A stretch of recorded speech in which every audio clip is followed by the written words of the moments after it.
Hey, how you doing, guys? So Southwick Motocross was this past weekend, and Redbud is this weekend. And of course, the classic saying, Redbud, or I should say, that's how you should really pronounce Redbud, which is going to be next. Of course, I couldn't really say it too loud because it is pretty late while I'm filming this. But still, for now, I'm going to talk about Southwick, and I'm actually going to get into some other news there that I know that is definitely not new out of the paddock. And obviously, the motocross world was shaken big time. And I'm going to get this out of the way before I get to the Southwick recap for both classes. So remember, guys, subscribe if you think that I'm worth listening to, or if you just want to see some more of my games. I will have one up tomorrow that's already scheduled and ready to go.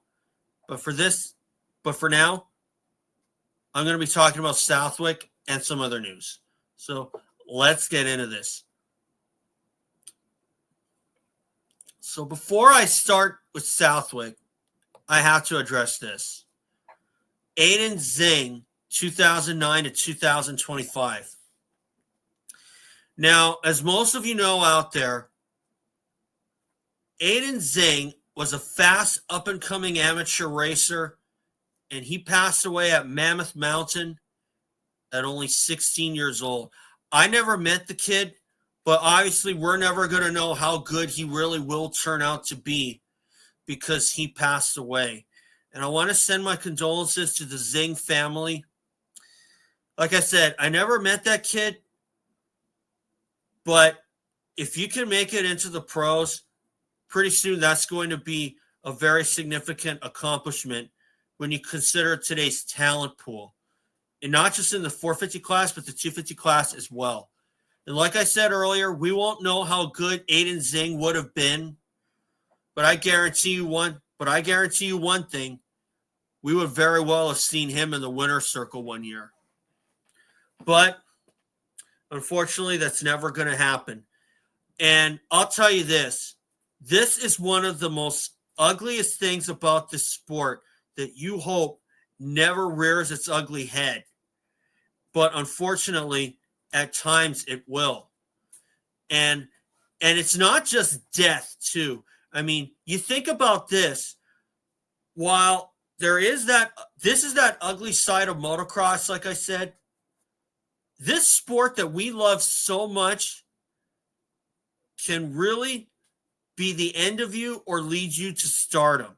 I mean, look at what happened back in 2010, or I should say 2011, when Ian Treadle had turned pro towards the tail end of 2010, and then he suffered that bad crash just before Daytona 11, and Ian Treadle never raced again. It was a traumatic brain injury.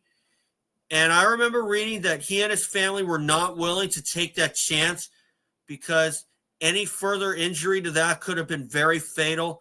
And quite frankly, I do not blame Treadle for stepping away under those circumstances. Now, the sad part about that is Ian Treadle was only 3 races into his pro career, and he had to give up riding for good. And he's not the only one that's happened to. I mean, look at what happened to Donnie Hansen back in 87 or so or not 87, that's David Bailey. But, yeah, that's another guy that this sport can really turn around and spit at you in the face. And it got David Bailey. It just recently got Aiden Zingg. It got Ian Treadle and Donnie Hansen, just to name a few, like I just mentioned earlier. Because nobody will ever forget when Donnie Hansen won the 1982 Supercross Championship only to suffer a traumatic brain injury, and he never rode again. Now, Donnie Hansen was before my time, but I didn't need to see a video from 82, 3, 4, 5 to know what a badass that Donnie Hansen really was. And Josh Hansen, his son, turn out to be a pro like himself with some one-ups on him, on his own dad, like winning Daytona. But unfortunately for Josh Hansen, he never turned out to be a 250 Supercross champion, or the 450 class for that matter, because he ended up bouncing around from team to team and, not really realizing his full potential on one side of the coin. And I was fortunate to meet Josh Hansen when he came to my home state of Hawaii in the flop event, Aloha Cross, in 2004. And I went right up to him and told him that he and I have the same birthdays. And I was just glad to meet him too. Unfortunately, social media didn't exist back then, so I don't have any photos at all to show you. But still, anyway, as far as Aiden Zingg goes, obviously we'll never know how good a pro that he would have been. But this is the really scary side of motocross that can really leave you in a state of shock for sure, like it did with me. These are the kinds of risks that us riders and racers take. Even if you're just a weekend rider like myself, these are the kinds of things that can happen. And I can also remember when Ryan Hughes made his video on Instagram about an incident at a local track in California where a guy was laying on the track dead, and guys were wondering when can we ride the track again. And I was like, as soon as I saw that, I was like, are you kidding me? If this isn't enough to numb you on a sport that we all love and has a high risk, high reward kind of factor, you ain't no fan. You ain't no rider. You're just a guy who has a really expensive hobby. That's the thing. So anyway, I just thought I'd get that out a little bit so I could just kind of get the elephant out of the room. I just want to send my condolences again to the Zingg family. And this is the kind of thing that really makes people like me numb. And I'm already feeling a little numb myself, just trying to get through this part. And I'm already done with that. 250s. This is my banner here. Haiden Deegan sweeps again. Can someone else step up? Well, I'll tell you this.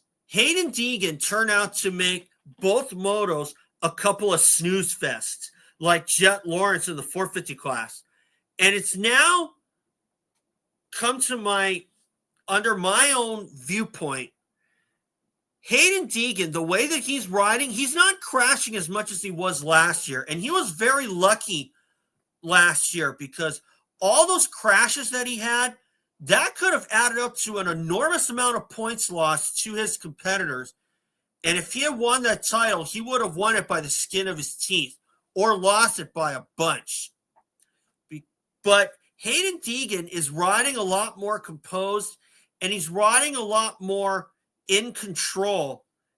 And it's gotten to a point where if he gets the start, he controls the race. And he's only lost 2 motos this season, when he lost to Chance Hymas in both motos at Thunder Valley. But at that point, I was starting to think that Chance Hymas had gone through through this little phase of win at your own risk, I like to call it. Because, Haiden Deegan really wanted that perfect season in the 250 class. It was something that no rider had done before. The closest guy was James Stewart back when it was the 125 class in 2004. And you could tell that Deegan wanted that perfect season. And I'll be honest, I was pulling for him to do that because that's not something that has been done before. And I would have liked to see it happen. But obviously, the reality is that was easier said than done. But Haiden Deegan was not to be touched that day. And he gave me the impression that he was not going to walk away with 2 losses again like he did at Thunder Valley. And that led me to believe that Chance Hymas kind of got that little feeling of like, okay, you want something, now you're going to pay for it. That little something that Haiden Deegan did, kind of mentally did to Chance Hymas, if you know what I mean. Like, hey, he'll give you one moto, but you give him two motos, you give him two moto wins, your competitors, I mean, you give them two moto wins, and Haiden Deegan will make you pay for it mentally. And I think that's what he did to Chance Hymas. And as of now, Hymas is out for the season after he had twisted his knee in the first moto at the last race at High Point. So that got me thinking that Chance Hymas had gone through that phase of win at your own risk. You know, I can remember when Ricky Carmichael was dominating motocross, and he was always the kind of guy that, he'll give it to somebody one race, but not two times, or let alone three. And when Carmichael did that in 01 motocross, you could tell that something wasn't right, and he got right to work and fixed it. After Thunder Valley, Deegan knew something was wrong, and it happened to be the bike for sure. The difference there was that Carmichael, it was all on him. And he was crashing a lot in the first motos. Deegan's was a bike problem, and he was able to hold on for a pair of second places then. But something tells me that if Deegan wins out the rest of this season, that race at Thunder Valley is really going to prove that, hey, I'd have had a perfect season if it wasn't for that place. So, in other news, it looks like Tom Vial is going back to MXGP for 2026, which is a big disappointment because for no team to sign Tom Vial for the 450 class for 2026 is not only an injustice, it's something that really should not be done.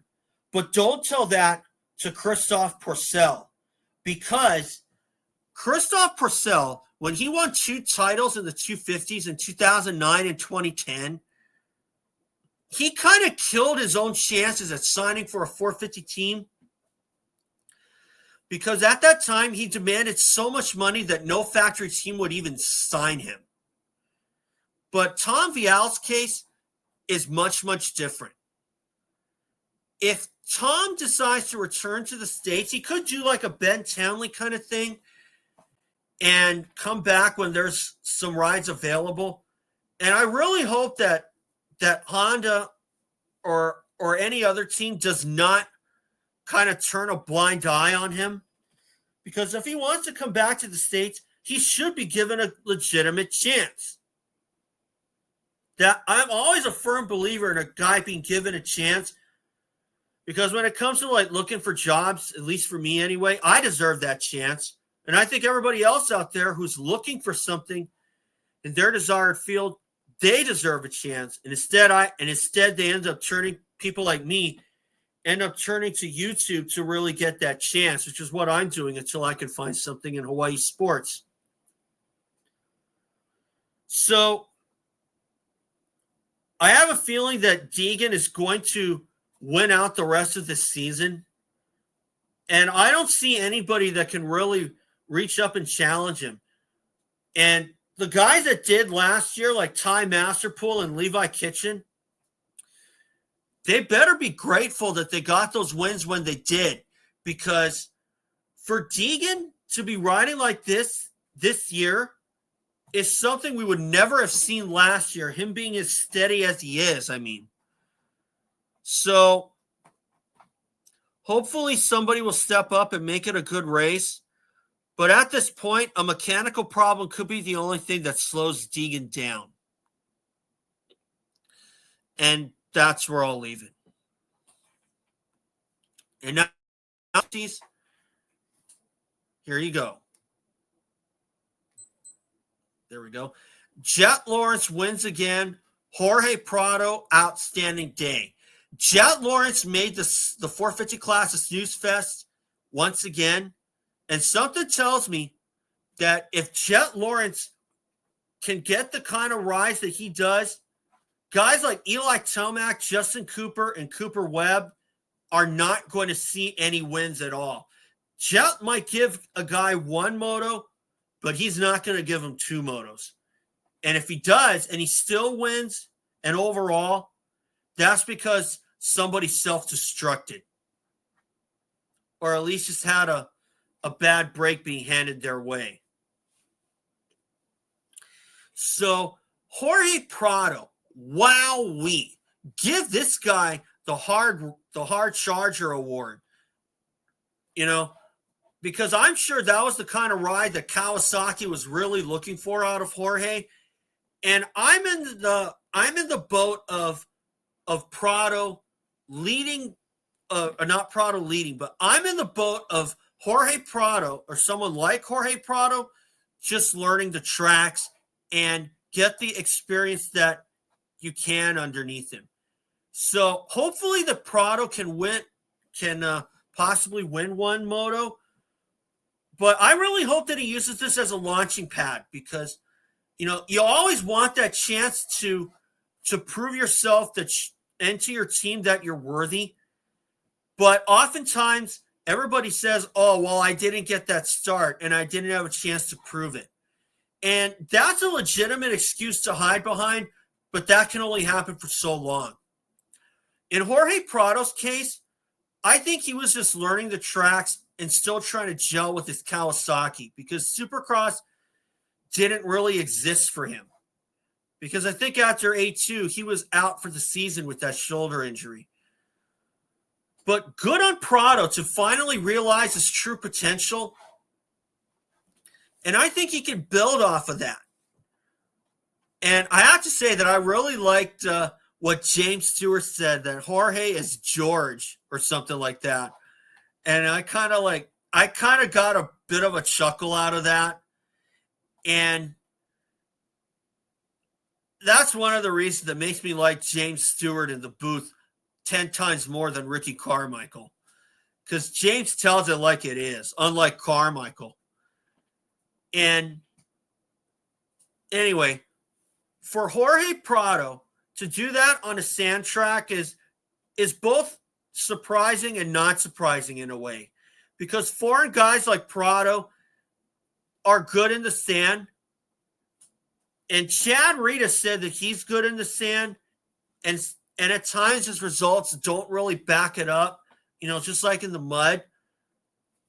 And you know what they say about sand? If you can ride sand, you can ride in the mud. You can ride in the dry. You can ride in the technical stuff. You can ride any condition. And it looks like Jorge Prado just kind of proved everybody right. Now we're heading to another sand track at Redbud. And hopefully Jorge can carry that momentum over. But one wonders how he's going to do at Millville because that's another sandy track on the circuit. And obviously, guys like Grant Langston and Chad Reed do well in the sand. And I don't think Jorge Prado is going to be an exception. He's going to do really well at that track. At Millville, I mean. And if he doesn't, I'd have no problem eating my words. But he'd have to have a bad crash or something to really allow me to give him a pass on that.